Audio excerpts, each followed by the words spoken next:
For today's video mga ka-idol, manghuhuli tayo ng tinatawag na litob or cockle shell dito sa Bantayan Island mga ka-idol. Dito tayo mangunguha sa Hunasan. 24 hours later. Yan pala ang tinatawag na mata ng litob sa amin mga ka-idol. Izo-zoom ko ang kamera. Yan mga ka-idol. Yan, kukunin ko yan mga ka-idol na walang halong camera tricks. Diba? See? Easy. Tsaka yan pa mga ka-idol. Yan ang tinatawag na mata ng litob sa amin. Tingnan nyo, wala yung camera tricks mga ka-idol. Easy, diba? Yan ang tawag sa amin na litob mga ka-idol. Yan pa mga ka-idol. Ganyan ka abunda ang litob dito sa Bantayan Island mga ka-idol. Marami talagang litob dito mga ka-idol kung marunong ka lang magmata mga ka-idol.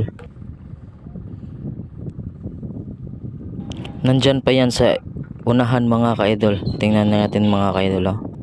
Yun pa mga ka-idol. Tingnan nyo mapunti mga ka-idol. Yun, diba? Mata ng litob yan mga ka-idol. Wala yung halong camera text mga ka-idol. Tingnan nyo, kukunin ko yan. Yan pa mga ka-idol.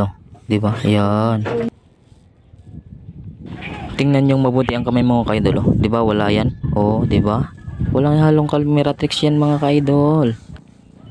Thank you for watching mga ka-idol. Please follow, share, and subscribe mga ka-idol. Thank you and goodbye. Bye-bye. Ito pala ang mga litob na huli natin mga ka-idol. Wow! Na wow talaga mga ka-idol.